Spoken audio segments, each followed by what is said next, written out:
السلام عليكم ورحمة الله وبركاته. أهلا بكم مع فيديو جديد. السوق المصري للعربيات بيمر بأزمة حاليا، خصوصا في سوق العربيات الزيرو. بيمر بأزمة، طبعا أسعار بتتسعر من التوكيل بأسعار عالية، وفي نفس الوقت المعارض كمان بتحط اوفر برايس كبير جدا على العربية. لكن على الرغم من ده كله، لكن برضو السوق المصري بيشهد دخول عربيات جديدة، توافد عربيات جديدة على السوق.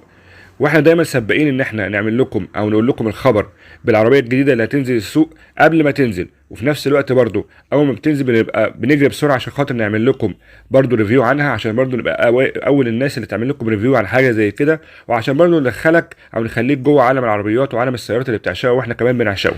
اخر عربيه هتنزل ان شاء الله السوق المصري الفتره الجايه هي عربيه تبع براند ما نزلش مصر قبل كده، وهو براند الصيني جي اي سي. ايوه، العربيه هتنزل جي اي سي امباو.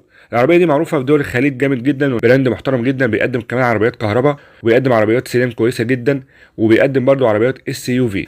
البراند ده هينزل مصر تبع توكيل اوتو جميل، التوكيل اللي ماسك بقى عربيات فورد وعربيات ديهاتسو في مصر. العربيه هتنزل بباكج حلو جدا، وطبعا زي ما انتم شايفين الشكل الجميل جدا، عربيه سيدان كبيره. هتنزل بباكج او هتنزل بموتور ال 1500 سي سي، بيطلع قوه 167 حصان. طبعا يا جماعه احنا هنكلمكم عن الاخبار اللي جات لنا عن العربيه، لان طبعا حضراتكم عارفين ان العربيات بصفه خاصه في مصر بتنزل بتبقى موجوده في الخليج او في اوروبا او بلد المنشأ بتاعها بامكانيات معينه يعني طراز معين وكمان باوبشن معين، وبينزل مصر بقى بيجي لنا اوبشن تاني غريب جدا ومختلف جدا عن الاوبشن ده، طبعا حسب احتياجات السوق المصري. لان طبعا في عربيات بتبقى نازله بره مثلا بموتور مثلا عالي، وتنزل عندنا احنا بموتور عادي.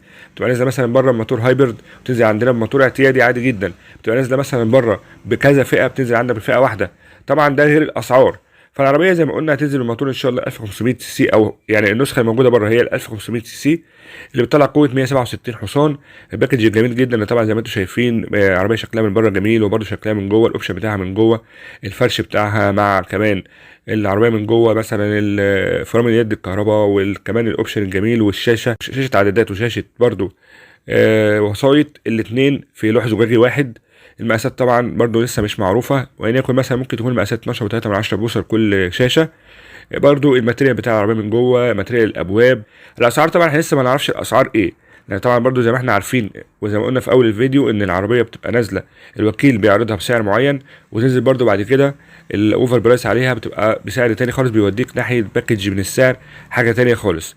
برضو عوامل الامان والسلامه اللي في العربيه لسه برضو ما نعرفهاش، وان كنا برضو هنبقى يعني واخدين ان العربيات دي بره بتنزل في الخليج برضو بيعتبر عوامل الامان كلها، يعتبر مثلا الايرباجز بقى وانظمه الفرامل، وكمان بتبقى نازله بقى بالحساسات الاماميه والخلفيه، وبتبقى نازله بقى بالكيليس انتري، وكمان ستارت وستوب انجن. بتبقى نازله طبعا باكج يعني فول باكج بالنسبه للعوامل الامان والسلامه او السيفتي باكج. زي ما قلنا احنا بنحاول بنحاول نقول لكم دايما على سوق العربيات اولا باول. كنا قبل كده كلمناكم عن الجيلي جي اكس برو قبل ما تنزل، وبعد كده عملنا لكم ريفيو عنها لما نزلت. برضو كلمناكم عن رينو اوسترال قبل ما تنزل وبعد ما نزلت. برضو كلمناكم برضو عن الفرونكس بعد ما نزلت على طول، والجراند فيتارا. كلمناكم برضو عن الدي اس 4 العربيه الفرنسيه قبل ما تنزل وبعد ما نزلت برضو، وعربيات تانية كتير. بنحاول يعني ان احنا ندخلكم العالم ده، او نحاول ان احنا نبقى من اوائل الناس اللي بنتكلم عن السيارات اللي بتنزل بره او اللي هتنزل خلاص مصر. احنا برضو زي ما قلنا العربيه هتنزل ان شاء الله السوق المصري، وهتبقى عربيه كويسه جدا يا جماعه، لان السوق المصري عطشان للعربيات اللي زي كده، العربيات اللي هي الصيني اللي اكيد هتبقى طبعا يعني تسعيرها اقل من العربيات بقى اللي هي الامريكي والعربيات الياباني. فالعربيات الصيني اللي موجوده في مصر برضو السيدان قليله مش كتيره. انت عندك مثلا بتتكلم في شيري اريزو، بتتكلم في شنجان. بغض النظر بقى يا جماعه العربيات دي هتبقى موجوده ولا لا، يعني احنا بنعمل ريفيوهات عن العربيات دي وبنتكلم العربيات دي موجوده بره او هتنزل خلاص السوق المصري، وبعد كده بتبدا فعلا تنزل السوق المصري، بعد كده ممكن ما نلاقيهاش. ده بقى يعني حاجه بتعتبر خارجه عن ارادتنا احنا.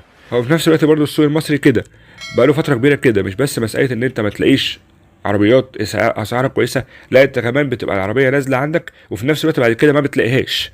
بعد ما بتنزل مش بتلاقيها اصلا، بتتعرض مثلا في السوق فتره وبعد كده مش بتلاقيها. في توكيلات بتنزل عربيه السوق وبعد كده اصلا ما تديهاش للمعارض، زي مثلا سوزوكي. انت النهارده حضرتك لو رحت سالت مثلا عن الفرونكس في المعارض ممكن ما تلاقيهاش. سوزوكي برضو جراند فيتارا ممكن ما تلاقيهاش. في عربيات مثلا بتتعرض بس في السوق الحره، بتقعد فتره لحد ما تتعرض. في عربيات حضرتك بتروح تحجزها بيقول لك لا والله ده الوكيل مش عارضها، احجزها من الوكيل ذات نفسه، بتروح تحجزها في الوكيل، بتلاقي برضه ممكن لا قدر الله الوكيل ذات نفسه يقول لك والله لسه مش موجوده او لسه هنبعت نجيبها. فحضرتك بتضطر ان انت تدفع مثلا ديبوزيت، تدفع عربون للعربيه دي. بالنسبه لتسعير العربيه بقى، فاحنا زي ما قلنا مش عارفين لسه برضه سعرها ايه، وان كنا برضه يعني مستنيين حضراتكم تقولوا لنا في التعليقات ممكن تكون تسعيرها ايه. ونقابلكم ان شاء الله مع فيديو تاني، والسلام عليكم ورحمه الله وبركاته.